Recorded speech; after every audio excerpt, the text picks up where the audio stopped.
Three, two, one, action. Hey guys, welcome back to Off the Record, where we talk about whatever we want. Welcome to our show, Simu. Oh, it's so good to be here. Thank you for having me. I keep forgetting your real life and your show life, Kim's Convenience. I'll be like, yo, when you gonna get with the girl, your manager, man? Yeah. And I'm like, oh wait, that's not your real you. Yeah. Is Simu Chinese? It's Chinese, yeah. How do you pronounce it in? Liu Simu. Okay, that makes sense. Oh, your last name first and then your first. Yeah. You should introduce That yourself. sounded like a backwards record, dude. That shit was tight. I thought this fool was fucking with me for a second. I was like, you got me, dude. You got me. Simu. Are you on your second season? Third season? So we just finished filming our third season. We know we're coming back for a fourth, but yeah, we're just. Thank you. If you guys haven't seen it, Kim's Convenience on a Netflix, it is awesome. It is my childhood in a show. Yeah. That's what I felt like when I first saw it, so I came across So it. all you fucking American fucking fucks that told me that wouldn't make sense as a TV show, fuck you. Yeah, I thought of you the entire time. Yeah, it's like so implausible to them. Like, oh, that's not real. Yeah. Like what? What's an example? I haven't seen the show. No, it's just a lot of this, a lot of small Korean businesses have those same parallels, right? Yeah. Like for example, like how we treat customers, how we see customers, all that other stuff is such a parallel to my life growing up, and all stories I've told here on JK News. Yeah. But then when you Oh, go, it's because you're copying them from Kim's Convenience. yes, That's that's right, 100%. Even though JK's has been around for like 10 years. all right, fine, all right. But it's like one of those things. It's like when I saw it, I was like, damn, this is a funny show. I pitched this before though. Yeah. You know, and it just didn't seem real. Just wrong place, wrong time, man. Or wrong country, dude. Fuck, I should have taken The the wrong country, yeah. Well, so Kim's Convenience started out as a play, right? So the playwright, Ins Choi, workshopped this play since Oh, see, he had from 2007, he was writing this play, and then it somehow made its way into the Toronto Fringe Festival, which is like a theater festival. so awesome. Ended up getting picked up by one of the major theater companies, and then through there ended up getting optioned into a TV show. Because you could see, when you watch the play on stage, it felt like you were like a live audience watching a sitcom, and so it was like a way for the I feel like the TV executives to actually see it in practice. Oh, that's really cool. And so you could very clearly see the sitcom setup. You could see it in And Kim's Convenience is an actual place too, right? Is it an actual place? Yeah, it wasn't before the show started shooting, but we found this convenience store called Mimi's Variety, and basically offered them a little bit of a stipend, and we put up, because we needed an exterior shot of the convenience store. So we put up the signs and everything, and it was so funny. I think they may have been a little reluctant at first, but then the show came out and it did really well, and they're like, "We ain't ever taking this off now." Oh, nice. So now it's permanently So now it Kim's says Convenience. Kim's Yeah. Convenience. It was such a hard. I feel like when I was having these meetings, it was such a hard press because it was very difficult for them to understand an Asian urban character. Yeah. Right. So that's the thing. That's the parallel. It doesn't match. It's like for me, it was me as a kid growing up where I couldn't identify who the fuck I was. It was like, are you? Like you're a Korean American immigrant, but you grew up in a predominantly black neighborhood, so you relate to both sides. You just don't know where you belong. And I think that was a little weird for them. They didn't really get that. I mean, even some Asians are like that, because when me and Bart did a show at Stanford University, one kid during the Q&A was asking, "Hey, why does David act black?" At our show. Yeah, and it was an Asian kid. Your guys' show. And it was our show, yeah. And I was like, "Wait, what are you talking about? The way he talks and stuff." And I'm like, "You do know that there's a lot of Asians that grow up around Hispanics or black, just like there are Asian kids that only grew up in white neighborhoods, And were you how do you act black? And then you adopt, you learn, the mannerisms, the English and all that through your environment. Yeah. And then they're like, "Oh, what?" No fucking clue. It's such an odd concept. I didn't know. Even to be 100%. If people hear me speak right now, let's say I go back to my old neighborhood in Sacramento, right? If they hear me speak, to me, I don't sound urban at all. I sound straight white American. But to people who are extremely white American, I sound urban to them. So I'm in this weird blend, right? Because I still speak Korean fluently. I grew up college educated, whatever. So I have this weird blend and it comes out whenever it wants. So certain words that I say might sound like that, but certain words don't. Yeah. I was always stuck in the middle. So I had this weird identity crisis. Yeah, man, I think this concept of stuck in the middle, especially in our generation, is going to be such a big thing, because I honestly believe that the next generation of Asian kids growing up in America, Canada, or whatever have you, will have like a wealth of like Asian diasporic material to kind of draw from when they ask the inevitable question of like, who am I? And what is this place that I'm growing up in? Even, you know, my parents are speaking a different language, but the people that I go to school with speak another language. Like, I just feel like in our generation, we had no answer to that because we had no identity of our own. Yeah. In terms of like Asian or American. There was no Asian American. There was no marriage of those two things. Yeah. It's something that like, I don't know. I guess I'm really excited because I feel like you guys are a part of it. I feel like people like Wong Fu are a part of it. Yeah. It's just this, we're building for the first time this like collective identity where it doesn't matter so much where your parents came from, Korea, China, Japan, you know, whatever, wherever have you. But it's like, it's like we're all here now, so we might as well. That was our philosophy for the longest time when we created JK. Between me and Bart, we made it an effort to not tell or talk about our ethnicities. Because what, you know, like 10 years ago, Asians didn't have that identity thing, so they would claim us. We saw that early on. They'll be like, oh, he's one of us, he's Korean, yeah, he, you know, fuck this guy or that guy because they're not one of us. So there's a lot of infighting, you know? We're like, that doesn't make no sense, man. Like, all of our friends are just different ethnicity. Different Asians. Beyond Asians, too. We live a different experience, so we shouldn't make it so much about the identity in a group. We should just make it about our experiences, and no one figured it out for the longest time. But we made a conscious effort to not say it because of that reason. We wanted people to just identify through our skill and efforts in the stories. And I think we are more similar than we're different. I mean, apart from the languages that our parents spoke, it's like we all know what it feels, you know, parental pressure, intergenerational conflict. Get your ass beat. Punch in the face. Bruising. Yeah. I mean, Emotional abuse, son. Conditional love. Yeah. Yeah. What you know about that shit, fool? What you know about those things all resonate with me. Yeah, our food is a little different. Yeah, we speak slightly different languages, but bamboo stick beating? Love that shit, dude. Forced piano lessons. Hell yeah. Mozart? Shit, I love No family discussions? Yeah. Homosexuality don't exist? That's true. no expression of love or emotion ever. That bow, son. Yeah, do you guys need a hug? I do. Going to Korean churches all the time for no reason? Even when you Chinese or Vietnamese. Oh yeah. I always had Hell good yeah. music, though. Yup. How did you become a part of the project? Did you like audition or were you like? Yeah. So I mean, I wasn't a part of the play or anything. Like Paul and Jean, who play Amma and Uppa, the parents, they've kind of been with the project since day one. Oh. They were part of like the inception of the characters. In a lot of ways, the characters themselves were That's why based the on. dad character seems so natural to him. So yeah. He's been playing that role for like a long time, a really, really long time. But I came on board when it was already like very far into its own process. They were casting for the show, and I just kind of I auditioned. Didn't know if I was gonna be able to do it because I was on another show at the time called Taken. With Liam Neeson? Yeah, so they made it into a show. NBC did. It lasted 2 seasons. You were on Take It with Liam Neeson? I would no. At least. You know when they reboot these shows for TV, they never keep the franchise actors, right? No, but still though. They did for Stargate. Did they? I think. I don't know. You were on Taking the TV show? The one that originated with Liam Neeson? Yeah, dude. I was in every episode in the first season, and then they. Doing a kidnapping some people? No, we were like a part of this like CIA splinter team. What? And so I literally did this for 10 episodes. I was Oh, like, nice. Here you go. yeah. You were the computer nerd? Yeah. They always make the Asian guy the computer nerd. I can say this now that the show is canceled, but What were some of the lines? What'd you have to say? Wait, he's about Man, to say I some know. tea.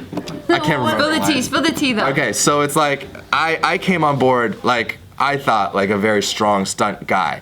Like I had a really strong stunt background, gymnastics, martial arts, whatever. Oh, it's And so my thinking getting cast on a show like Taken was like, I'm gonna get to do something. Yeah. To beat some people up.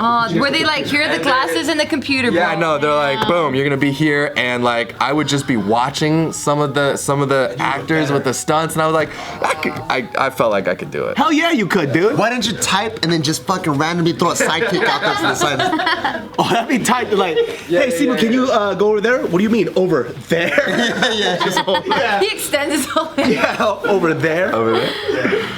Oh my tight, God. man. Yeah. I would have loved to do some stunts on the show, but after the first season, they ended up doing this big whole reorganizing thing where they brought on a new showrunner and a whole new support cast. So all of us through like call sheet number 3 to 11 were let go. They brought in a new cast for season 2, and then the show ended up getting canceled. So That's because they didn't let you do your stunts, They dude. fucked up. Got rid of you. if only. Are you gonna try to nudge him for season, or you already shot season 4 or not yet? Not yet. Tell him like, hey, can we do some fight scenes? That'd be dope. You guys get into a trouble with some Toronto gang. Oh man. Yeah, and you gotta protect the fucking Because store. Jung's past comes back to haunt. Yeah. You That'd should be have cool. a weird, slightly tall Korean chubby guy. You know what I mean? That has a slight urban flair. Yeah, slightly I don't urban. know yeah. any anymore. Know anyone like that? It's your cousin from America named Dimu So. And he has 2 friends. Named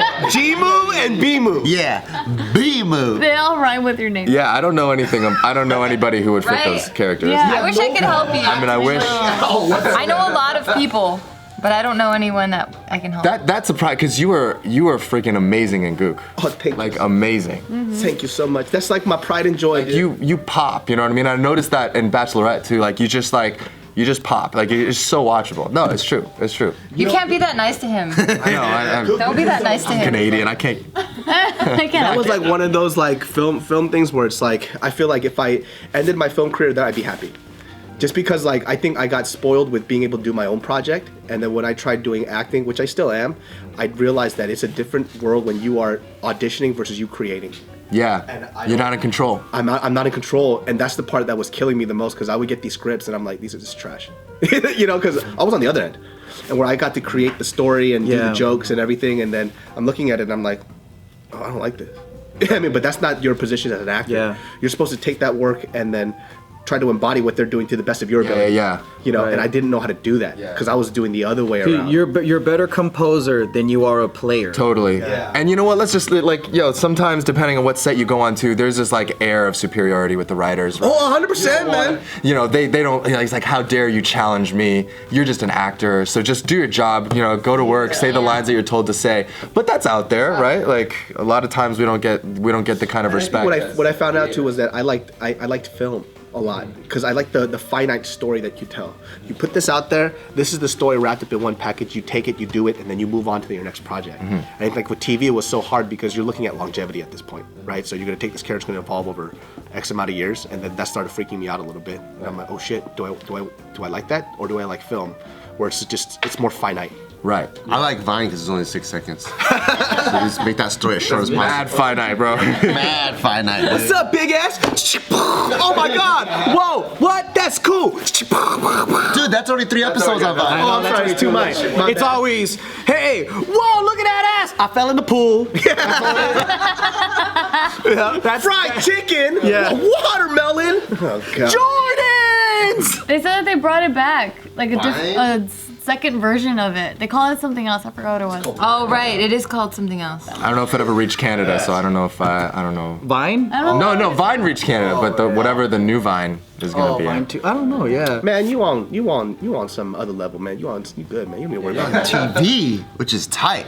You need both though these days, huh? Like you needed social presence, following. It's like Yeah. everyone's doing everything. I think that's the new model. I mean, for people who are like innately very proactive and very wired to like work, I think being an actor is the worst sometimes because you spend so little of your job actually working. Most of it's auditioning, right? Yeah, it's auditioning and then just like waiting. Yeah. I feel So like with acting, there should be classes on how to stay positive because that's the hard part. totally, just like managing your own mental health while you're going. During through this time that you're not getting booked, you still have to work on a craft that you're not sure that you're gonna get picked for. You know, so you go into these. It's like how I explain to people. It's like, how would you like to go into a job interview fucking 10 times a fucking week and have people tell you no every fucking time? No, you're not good enough. No, you're not good enough. No, you're not good enough. They say it like that too. Or they don't call you back and you know what they mean. That's what they fucking mean. Yeah. I'd rather that than no, you're not good enough. Oh, I would rather they just say no. Exactly. They say nothing. Too sensitive. They'll go, oh, thank you for your time. No, did I suck or was I good? You were bad. I'll work on it. I'll come back. Yeah, exactly. Because you don't want to be at home. I wish they picked me. Right, right. Because when you do, when you're like Yeah. trying to present something to a client, they'll be like, "Thank you. This is our feedback," right? And that's how you like improve. But when you don't ever get the feedback, or when you get feedback like it has nothing to do with you, sometimes it's totally out of your control. You're like, well, what the hell am I supposed to do with that? The worst thing that I got that I specifically asked people not to tell me now is like, especially with agents, he goes, if I didn't get something, don't tell me that I could have got it, but something happened. Just say I didn't get it and I'll move on, because it's useless for you to tell me that. It doesn't give me hope. It's not so like there was a project that I almost booked. It got shelved anyway, so it didn't matter.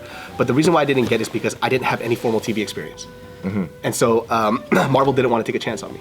So it's like, why'd you tell me that? I mean, like, I don't want to know that. Well, because you could have just said no. Majority of actors out there can't handle the truth, and everyone responds to it differently. I think because our agent has to fluff and talk. And for like 90% of the conversation, and then he gives us the news or he talks about what he really wants to talk about, and that pisses me off because I'm like, you wasted 2 hours of my fucking time telling me how great I am. Don't do that. Just tell me in 5 minutes or write me a sentence in an email and we'll move on. But they're not used to that. They have to like break the news in a certain way. Because other people would just be devastated. They probably don't want to work with them anymore. So, but they're so used to, I think, speaking like liars, like just constantly fluffing shit up or whatever. Yeah. And it drives me crazy. Because I'm like, I'm with you. I'd rather just be told no. Or I'd rather be just told straight up, thank you. If they say, I got the information, I can move on. If you like did an audition and you go, honestly, your lines were a little awkward and it felt like you're really uncomfortable with this character. And it's like, cool, I could build on that. Yeah. Now I have you gave me something. Yeah. Yeah, it's like, thank you. Now I could go out and I could work on this, and maybe when I do another audition, I won't make that same mistake. But then that's also not fair because I've done casting where I'm on the end that I already know what the role that I'm trying to get and the vibe and the look, like all of that, where I'm just like, I don't need to tell you that, like you need to work on that because it's like, it's just this role is not you and you're not what I'm looking for this particular role. So it's also But if they got that too, if they got that, that's pretty that good helps. too. That's true. Because a lot of times you don't know if it's right or wrong, or if it's a creative direction difference, or like if they don't give you a chance to even give another take at it. Like for example, I auditioned to be this gay guy on this HBO series. And when I did my research, I watched the series a lot, and then I practiced with my buddy Lawrence, the lines going over it, what he thought what the series, the feel was supposed to be. And then so I did a very light comedic take on it because the series was so dramatic. And then later on, I found out that they were looking for comedians on purpose because they wanted someone to play it really loud. Why would they tell you But that? they didn't tell me that, or they didn't even tell me, hey, do you have any other perspectives on how you can do this? And you just don't know these things.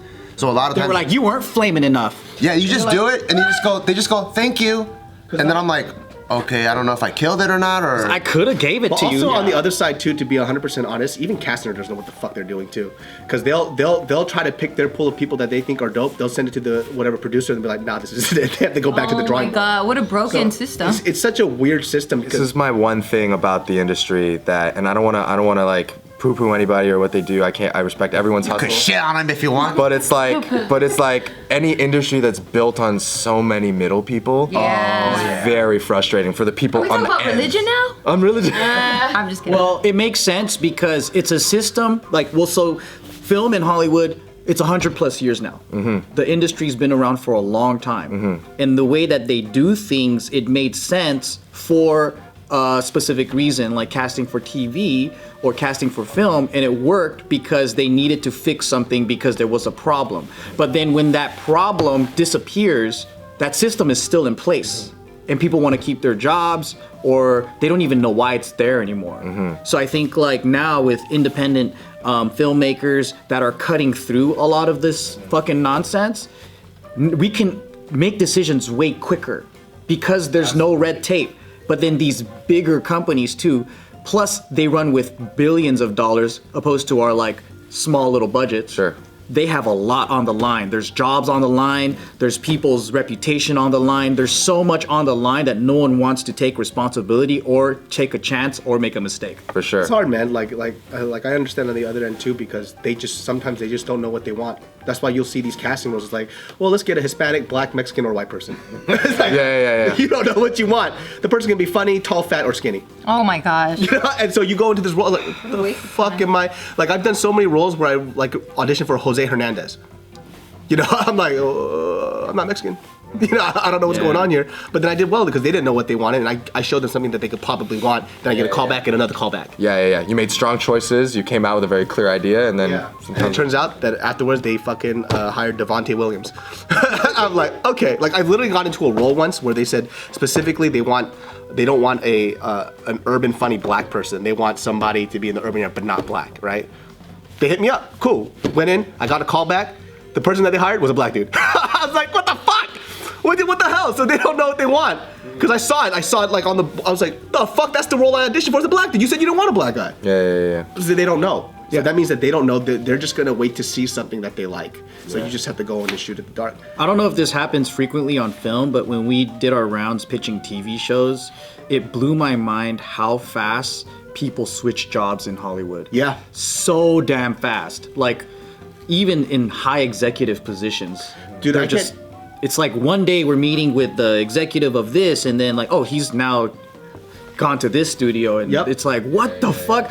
And then they keep changing their company direction like every few months, and it's like, yeah, well, we were looking to do budget short films and then TV shows, but now we're going to documentaries, or it's like, what the fuck? That was like a couple months ago. There's like so many executives that I've met, and then I meet them again, and they're like, oh, by the way, I'm working for Amazon now. And I'm like, all right, cool. Then we meet again, and like, well, I'm over back at NBC. And I'm like, what the fuck's going on, dude? Where are you at? And it's just because even their jobs are so fleeting. Yeah. Bounce. Yeah. So I can see how things are so fickle and like it changes like so fast and crazy. I think it's really ramped up recently too. I mean, the landscape now is like, I feel like if I were in that traditional model, I would be a little bit panicked too. It's hard. Just because, like, for example, if you're like a TV network, you know, traditional like, national TV network, like you've got like competition coming out in places that you don't even know that competition could exist. Now there's like 20,000 streaming platforms and like everything. You're just competing against everything. So what you're in is not considered traditional, like Kim's Convenience? So it actually, I mean, in Canada it is because we have a network, the CBC. Okay. Yeah. So we premiere January 8th for season 3 on Canadian TV on traditional network, but then we have kind of like a second run where after we finish our run on TV, we'll go on Netflix. Oh, So they'll option out. that's cool. For international release, right? And we found it really, like, even in Canada, like, you know, there's a difference between having to go to a streaming, you know, a native streaming, like a proprietary streaming app versus like Netflix. It's tough to, Netflix is just more accessible. It's a huge reach and everybody knows Netflix. Netflix and chill, baby. Yeah. That's true. That's the thing. Cool, man. That's dope.